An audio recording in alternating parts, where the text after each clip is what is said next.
Hello, I'm Joey Hollywood, and these are my thoughts on Sin City: A Dame to Kill For. Now, I gotta be perfectly honest with you guys, I love Sin City. I'm a big fan of the graphic novels, and I love the 2005 movie. In my opinion, the original Sin City movie is the perfect comic book adaptation. It's literally almost word for word, shot for shot, the same as its source material. I myself am particularly drawn to neo-noir. Now, that may make my opinion invalid to a purist film noir fan, but I really like what's done with a lot of neo-noir, and there's nothing more stylistic than Sin City. It really captures noir and puts its own spin on it, and I really like that. Now, Frank Miller and Robert Rodriguez have been talking about doing a sequel since before the release of the first movie. So to say I was pretty hyped for this new movie is kind of an understatement. Not only have I been waiting almost 9 years for it to come out, it's an adaptation of my favorite Sin City story, A Dame to Kill For. I really like A Dame to Kill For because it's a lot slower than the other stories. It really takes its time, and I appreciate that. So going into this movie, I figured I'd love it to death. But, you know, after seeing it, even though A Dame to Kill For is my favorite of the graphic novels, I have to say this movie was okay. It wasn't horrible, it was just good, whereas the first film was great. Just like the first movie, this one is split into 3 stories. However, this time there are 2 original stories. I remember before this movie was released, people were criticizing the concept of new stories. Apparently because Frank Miller did All-Star Batman and the Holy Terror, his entire body of work is completely worthless. I'm sorry, but I felt like the only one excited for these new stories, and now upon its release, all the reviews I've read say that the new stories are the strong ones. It's amazing how susceptible people are to the internet, how their mindsets can be easily swayed to popular opinion. Now I'll get to the Dame to Kill For storyline last because that's the one I have the most to say about. The opening of the movie features a short story called Just Another Saturday Night. And it's a good start to the movie. It really gets you pumped and back into the Sin City world. Then there's the Joseph Gordon-Levitt story and the Jessica Alba Nancy story. And these 2 stories are both split in half and used as wraparounds for the Dame to Kill For storyline. In the context of this movie, I have to say the Joseph Gordon-Levitt story is the strongest of the bunch. It really captures the noir feel more so than the first movie, and its payoff is pretty good in my opinion. Now, the Nancy storyline has a bit of a controversy around it right now. A lot of people are claiming that it ruins the continuity of the first film. I have to disagree. In the Yellow Bastard story from the first Sin City movie, you can plainly see Marv drinking at the bar. So he's still alive while Nancy is with Hartigan, making it perfectly logical for Nancy to go meet up with Marv at the end of her storyline in this movie. The only continuity problem I have with this is at the end of The Hard Goodbye, Marv meets up with Nancy and the scars on her face are not there. Matter of fact, she looks pretty much as she did before Hartigan's death, which makes her story arc in this film feel forgotten.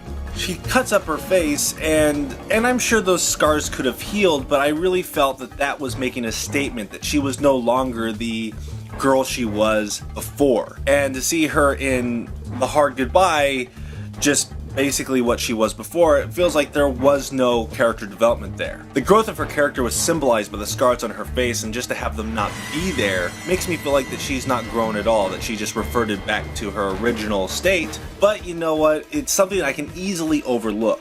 Now I'm going to talk about the Dame to Kill For storyline. Like I said before, this is my favorite book of the series, and it's kind of disappointing to see that it wasn't my favorite story in movie form. I've heard a lot of people criticize this story, saying that it drags on too long and stuff like that. I disagree. I think it is just slower than the other stories. I heard a lot of criticism saying that Ava Green's character is too transparent. Her goals are just so visible and cliche and blah blah blah. Well, I have to argue and say that's kind of the point of her character. Her intentions are very much straightforward, and that's the point. Dwight's character is so infatuated with her that he cannot see the danger in front of his face. That's the way I've always interpreted it, and it's kind of weird that something that I considered a strength is now considered to be a weakness. It's not a story about Ava Green's character, it's a story about Dwight overcoming this control that she had on him.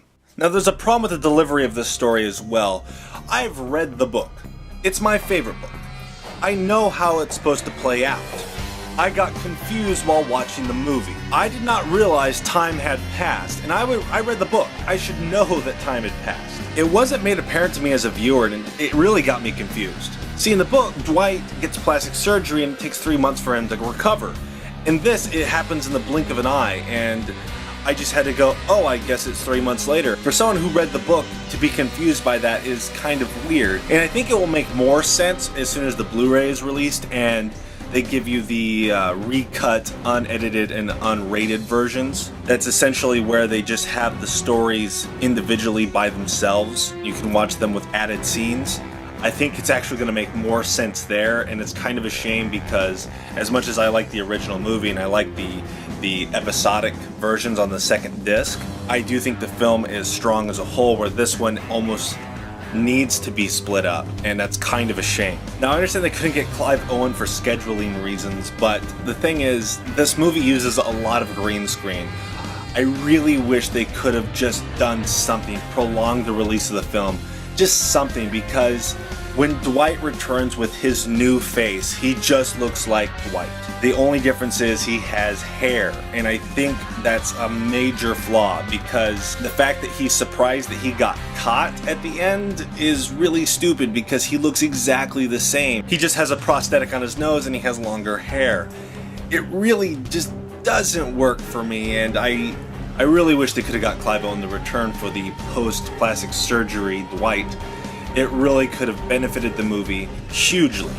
The actor they picked to replace Michael Clarke Duncan's role was okay. I guess I could get used to him with repeated viewings, but every time I saw him I just thought, that's all state stands. Are you in good hands? Overall, I did enjoy the story though. I mean, of course I enjoyed it. It was really close to the book.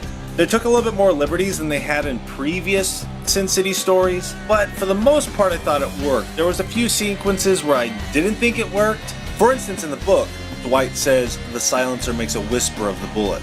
Since they already said that in the previous movie, they changed the line to the gun buckled and barked in my hand. Not as good a line.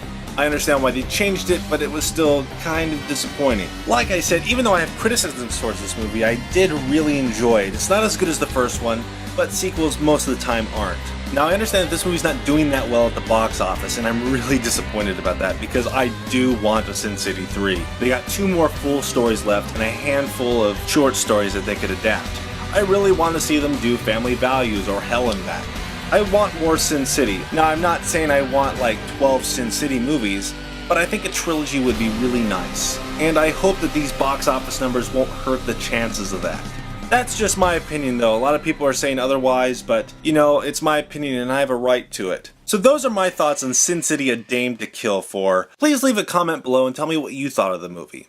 Did you like it? Would you like more sequels? What's your favorite Sin City comic? Let me know. I'm Joey Hollywood and I'll see you in my next video, whatever that might be. If you like this video, let me know by leaving a comment. And be sure to hit that subscribe button. If you'd like to learn more about Joey Hollywood Films, be sure to like my FacialBook page and stalk me on the Twitter. Be sure to check out my Patreon page. You can donate as little as $1. Every little bit helps. The money will go to the production of my first feature film, which I plan on shooting in the summer of 2015, and to help improve the overall quality of my videos. Thanks for watching, and while you're at it, why don't you check out these other videos.